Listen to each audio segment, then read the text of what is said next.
Okay, so in last lecture, in last video, we studied how to find the cross product of two vector. Okay, and we can find out the cross product of two vectors by using determinant. तो पहले हम determinant के ऊपर कुछ example लेते हैं और उसके बाद फिर हम क्रॉस प्रोडक्ट के एग्जांपल की ओर जाते हैं. सो सियर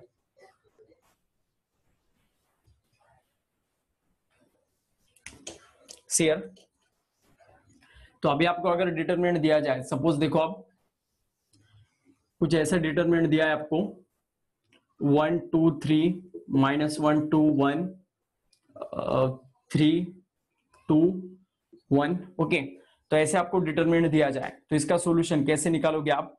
पहले तो 1 को लिखोगे 1 इन ब्रैकेट. ठीक है, इसका आंसर मतलब कैसे निकालना है?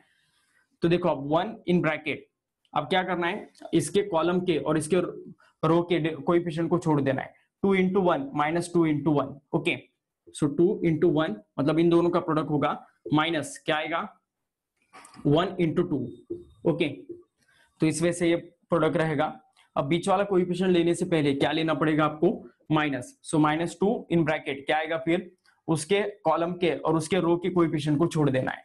सो 1 इंटू -1 मतलब कितना आएगा? -1. ठीक है, 1 इंटू -1 माइनस क्या आएगा 1 इंटू 3. ठीक है, और थर्ड वाला लेते समय प्लस लेना है. सो +3 इन ब्रैकेट क्या आएगा फिर देखो अब उसके कॉलम और उसके रो के कोएफिशिएंट को छोड़ देना है. 2 इंटू -1. ओके, माइनस बीच में फिर आगे क्या आएगा फिर देखो अब 2 इंटू -1 माइनस 2 इंटू 3. ओके, तो अब देखो आगे क्या आएगा 1 इन ब्रैकेट 2 -2 मतलब यहां पर 0 आ जाएगा. ओके, -2 इन ब्रैकेट, अब यहां पर देखो -1 -3 तो -4 आ जाएगा. ओके, +3 इन ब्रैकेट क्या आएगा फिर देखो अब 2 इंटू -1 -2 -6 तो आंसर आएगा -8. ओके, अब इसे सॉल्व करो आगे तो इसका आंसर तो 0 आएगा. सो 0 -2 -8 कितना होगा? +8. ओके, तो +8 3 इंटू -8 कितना होगा? -24. ओके, तो फाइनल आंसर आ जाएगा इसका -16. Okay, so this is the final answer. Okay, so is it okay and clear to all of you कि डिटरमिनेंट एग्जैक्टली कैसे निकालना है? ओके, अगर आपको क्रॉस प्रोडक्ट में डिटरमिनेंट आता है तो सिर्फ 1 2 3 की जगह क्या आएगा? I J K आएगा, बाकी कुछ भी नहीं. Okay, so is it clear to all of you how to find determinant of two vector? Okay, तो बहुत सारे स्टूडेंट ने पहले ही आंसर निकाला था. Very good. ओके, रिपीट करना है. ठीक है, सियर आपको ऐसे नंबर दिए जाते हैं डिटरमिनेंट का सॉल्यूशन निकालना है मतलब ऐसे 9 नंबर्स आपको इस वे से अरेंज करके दिए जाते हैं. Okay, this is called the 3/3 determinant. Okay, तो आप पहले क्या करना, सबसे पहला कोएफिशिएंट लेना है यहाँ का 1. ओके, और ब्रैकेट देना और फिर इन दोनों का मल्टीप्लिकेशन करना, उसके कॉलम के और उसके रो के नंबर्स को छोड़ देना है. तो क्या नजर आ रहा है? 2 इंटू 1 माइनस 1 इंटू 2 करना. ओके, मतलब पहले तो इसे 2/2 डिटरमिनेंट में कन्वर्ट करना और डायगोनली अपोजिट एलिमेंट्स को मल्टीप्लाई करके उन दोनों के बीच में सब्ट्रैक्शन करना. ओके, तो ये टर्म मिल गया. बीच वाला नंबर लेते समय उसे माइनस लेना. अगर यहाँ पर -2 होता ना तो मैं यहाँ पर +2 लिखता. ओके, हमेशा उसको माइनस करना. तो यहाँ पर +2 था, इस कारण मैंने -2 इन ब्रैकेट अब उसके कॉलम के और उसके रो के कोएफिशिएंट को छोड़ दिया. सो 1 इंटू -1. Okay, -1 into 3. ओके, तो इस वजह से सेकंड टर्म का आंसर आएगा. बाद में लास्ट वाला टर्म फिर से प्लस लेना, +3 इन ब्रैकेट 2 इंटू -1. देखो 2 into -1 minus 2 into 3. Okay, just इसे सॉल्व किया, फाइनल आंसर मिल गया. ओके, अब नेक्स्ट वाला डिटरमिनेंट आप सॉल्व कीजिएगा. ओके, किसी में कुछ चेंज करके देता हूं मैं.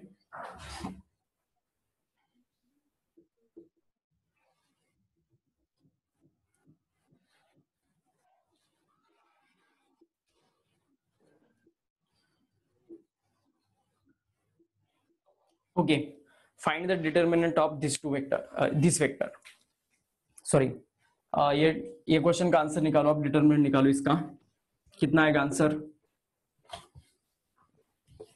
आप ही सॉल्व करो आपके लेवल पर. अब खुद सॉल्व जब तक नहीं करोगे तब तक आपको समझ में नहीं आएगा पूरा.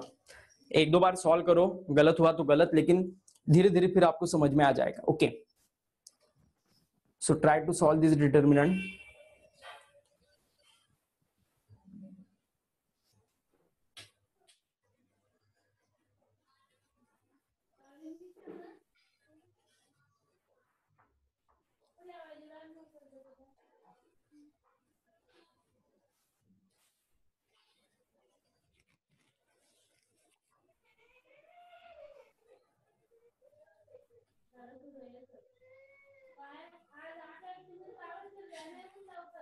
कितना आ रहा है आंसर, जल्दी से कमेंट करो।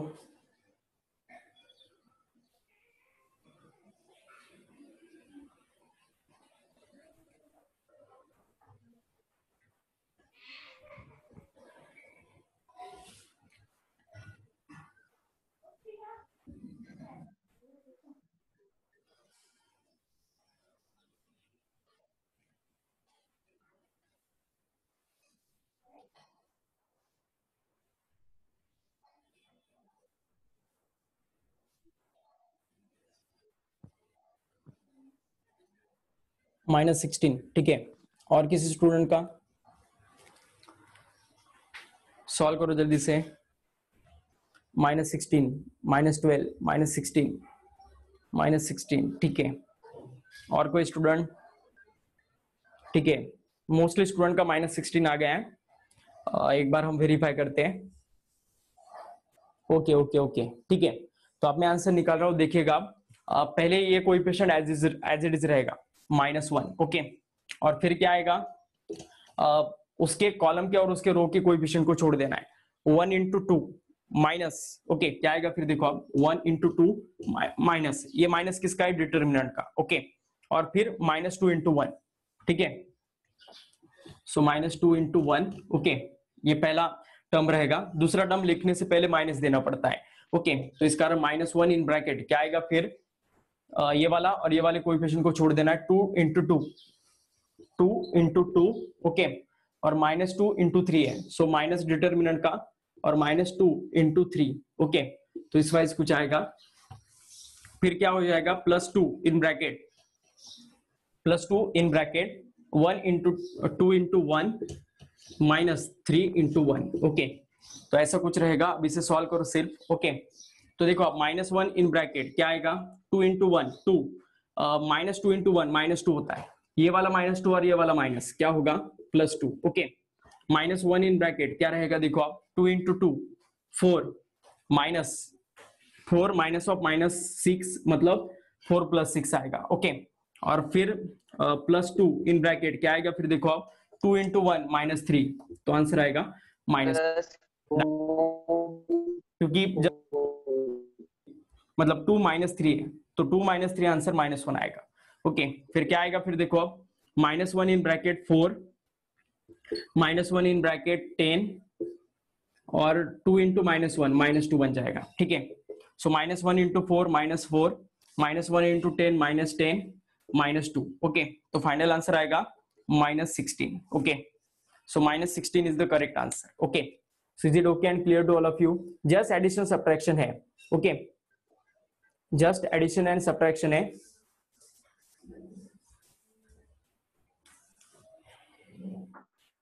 सिर्फ आपका आंसर गलत हुआ ना तो क्या हो जाता है मालूम है, आप ये स्टेप डायरेक्ट कर लेते हो, ओके। आप क्या कर देते हो, ये डिटर्मिनेंट का माइनस है और ये नंबर भी माइनस है यहाँ पर, तो इस माइनस माइनस को प्लस करना ये आप कभी कभी भूल ही जाते हो, ओके। तो आंसर जिन स्टूडेंट का गलत हुआ है ना वो इसी स्टेप में हुआ है, आप चेक करो, ओके। तो थोड़ा प्रिकॉशन लेना, और डिटर्मिनेंट आप स्टार्टिंग में कर रहे हो अभी, इस कारण क्या हो जाता है, थोड़ा गलती हो जाता है कभी प्लस माइनस का, इस कारण थोड़ा डिटेल में सॉल्व करना, ओके। थोड़ा स्टेप ले लो आप ज्यादा, आप पहले स्टेप से अगर लास्ट स्टेप में जाने की कोशिश करोगे तो डेफिनेटली एरर आने का चांस ज्यादा है, ओके। ये डिटर्मिनेंट भी बहुत जल्दी सॉल्व करना पड़ता है आपको, लेकिन धीरे धीरे स्पीड बढ़ेगा आपको, ओके। इसीलिए मैं कहता हूँ कि आप मैथमेटिक्स के लेक्चर भी करते जाओ। जब मैथमेटिक्स में पढ़ाया जाएगा ना डिटर्मिनेंट, तो उसके एक एक एक्सरसाइज में बहुत सारे क्वेश्चंस होते हैं और हार्ड हार्ड क्वेश्चंस भी होते हैं, तो इस कारण आपका प्रैक्टिस हो जाता है। जब फिर फिजिक्स में डिटरमिनेंट निकालने का वक्त आता है तो एट द टाइम आपका स्पीड बढ़ चुका होता है और आपको ये प्लस और माइनस या फिर इन चीजों का ज्यादा मतलब इतना डर नहीं लगता है, या फिर वक्त बहुत कम लग जाता है। इस कारण मैथमेटिक्स मस्ट है अगर आपको फिजिक्स में अच्छे से स्कोर करना है तो, इस कारण उसके भी लेक्चर्स करते जाओ, ओके, ठीक है। तो अब नेक्स्ट एक लास्ट क्वेश्चन ले लेते हैं, इसका आंसर सभी का आने के बाद फिर हम क्रॉस प्रोडक्ट के क्वेश्चंस की ओर जाते हैं, ओके।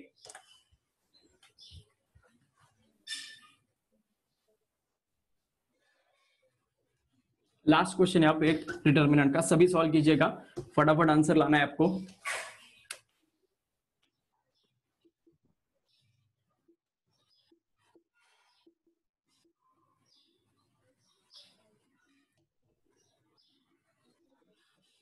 Solve this.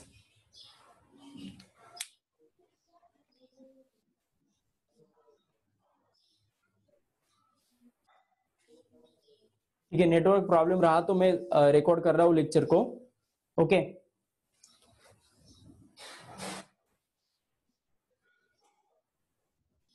ठीक है, वीडियो में सभी को सेंड कर देता हूँ, don't worry about it. Okay, जितना हो रहा है लेक्चर ज्वाइन उतना देखते रहो आप। ओके,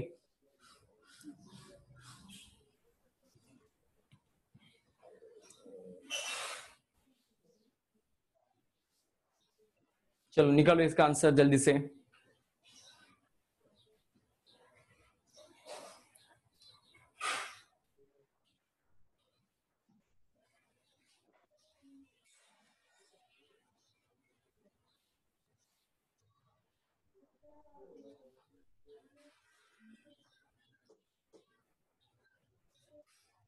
कितना आ रहा है आंसर बताओ।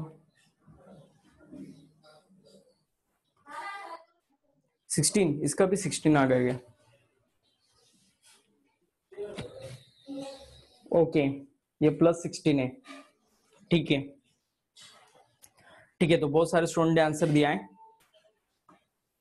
ओके, सो सियर क्या रहेगा, आप डायरेक्ट सॉल्व कर दो मैं थोड़ा। ओके, क्योंकि अब वक्त नहीं इतना। 1 इन ब्रैकेट देखो आप क्या आएगा, 2 × 1 मतलब 2।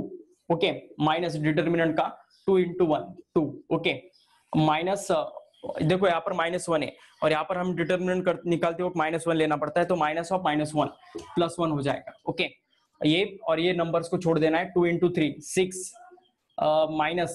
माइनस ऑफ -2 मतलब +2 बन जाएगा। ओके, और +2 इन ब्रैकेट कितना आएगा फिर देखो आप, 3 × 1 3 +1। Okay, so finally we get the answer. ये तो 0 हो जाएगा। 6 + 2 that is 8 8 + 8, so final answer is +16. Okay, so is it okay and clear to all of you? Okay, right answer है। ठीक है, बहुत सारे स्टूडेंट ने आंसर दिया है। ओके, तो यहाँ पर आपको डिटरमिनेंट निकालते आ गए। अब इसी का यूज करके हमें दो वेक्टर का क्रॉस प्रोडक्ट निकालना है। ओके, तो याद रखिएगा जो मैंने कंसेप्ट आपको अभी बताया था, अगर हम ये वेक्टर P है और ये वेक्टर Q है, okay, this is the vector P and this is the vector Q। Okay, तो इन दो वेक्टर्स का हम क्या कर रहे हैं, क्रॉस प्रोडक्ट ले रहे हैं।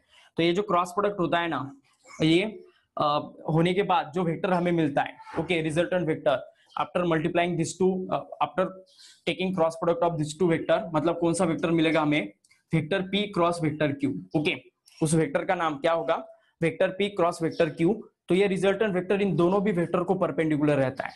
ओके, मतलब वो Q को भी परपेंडिकुलर रहेगा और P को भी परपेंडिकुलर रहेगा। ओके, तो इस वाइज ये क्रॉस प्रोडक्ट से हमें जो दो वेक्टर का फाइनल आंसर मिलता है, तो वो रिजल्टेंट वेक्टर इन दोनों भी वेक्टर को परपेंडिकुलर रहता है। तो कभी कभी आपको इसके ऊपर क्वेश्चन आ सकता है, टेक दिस क्वेश्चन। अब हम डायरेक्ट क्रॉस प्रोडक्ट के क्वेश्चंस को लेने जा रहे हैं। Okay, find the perpendicular vector for, find the perpendicular vector for the two vectors, find the perpendicular vectors for the two vectors। तो वेक्टर P का वैल्यू दिया है,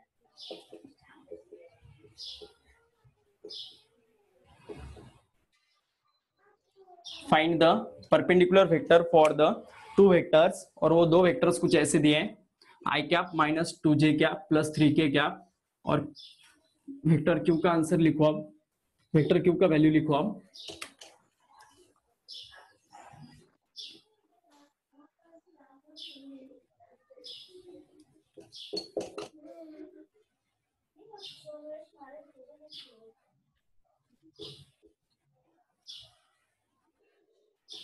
ओके, तो ऐसे दो वेक्टर्स दिए और इन दो वेक्टर्स का परपेंडिकुलर वेक्टर निकालना है आपको। मतलब आपको डायरेक्टली नहीं बोलते कि इन दो वेक्टर्स का क्रॉस प्रोडक्ट निकालो, ऐसे डायरेक्ट क्वेश्चन कभी नहीं आते आपको एग्जाम्स में, आपको इनडायरेक्ट पूछा जाता है। मतलब क्या निकालना है आपको, परपेंडिकुलर वेक्टर। तो इन दो वेक्टर्स का वेक्टर रहेगा, इनका डॉट प्रोडक्ट करने के बाद जो वेक्टर मिलेगा वो। ओके, तो सिंपली आपको इन दोनों का क्या करना है, सॉरी, इन दोनों का क्रॉस प्रोडक्ट करने के बाद जो वेक्टर मिलता है वही इन दोनों वेक्टर्स को परपेंडिकुलर रहता है। तो आपको यहाँ पर क्रॉस प्रोडक्ट निकालना है। मतलब आपको क्या करना है, वेक्टर P और वेक्टर Q का क्रॉस प्रोडक्ट निकालना है। तो ये निकालने के बाद जो वेक्टर हमें ऑब्टेन होगा वही हमारा परपेंडिकुलर वेक्टर रहेगा इन दो वेक्टर्स का। ओके, तो आपको जस्ट इनका क्रॉस प्रोडक्ट निकालना है। तो कैसे करोगे आप? By solving determinant. ओके, तो अब डिटर्मिनेंट कैसे सॉल्व करना है? पहले तो आई जे के लिखना है, जैसे मैंने आपको बताया था, आई जे और के। Okay, I cap, J cap and के कैप। ओके, तो पहले तो ये लिख दिया। अब बाद में पी को हम क्यू से मल्टीप्लाई कर रहे हैं। ओके, पी और क्यू इन दोनों का हम क्रॉस प्रोडक्ट ले रहे हैं। तो पी का सबसे पहले वैल्यू क्या है? देखो अब इसके कोएफिशिएंट क्या है बताओ मुझे, कोएफिशिएंट क्या है बताओ मुझे पी के, जल्दी से बताओ।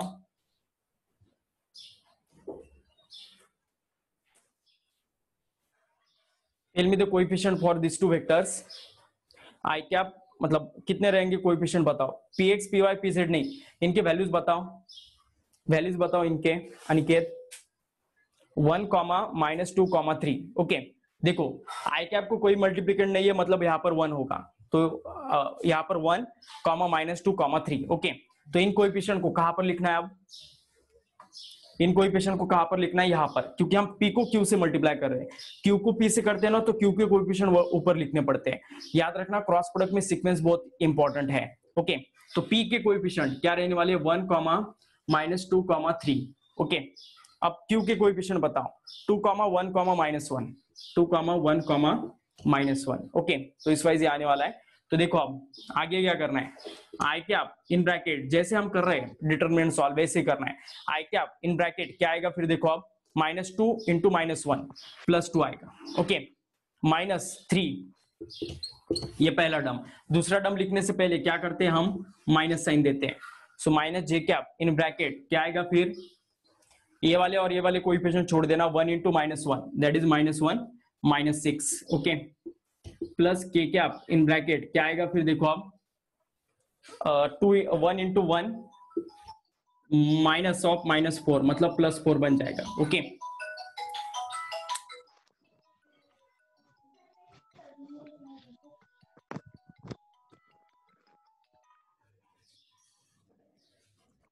ओके, तो फाइनली फिर आंसर क्या आएगा फिर? देखो अब I cap in bracket -1 -J cap in bracket -7। Okay, और प्लस के कैप इन ब्रैकेट क्या आएगा? 5। ओके, तो फाइनली आंसर क्या मिलेगा फिर? देखो अब minus I cap, minus of minus कितना हो जाएगा? Plus, so +7 × J cap. Okay, plus 5 k cap। Okay, so this is the final answer। Okay, so is it clear to all of you? -i cap plus 7 j cap plus 5 k cap। Okay, क्या match हो रहा है आपका answer? देखो इसके साथ। Okay, ठीक है, ठीक है। तो आप देखो मैथ के सर का लेक्चर स्टार्ट हुआ है। ओके, सो बेटर वे आप वहां पर लॉग इन करो।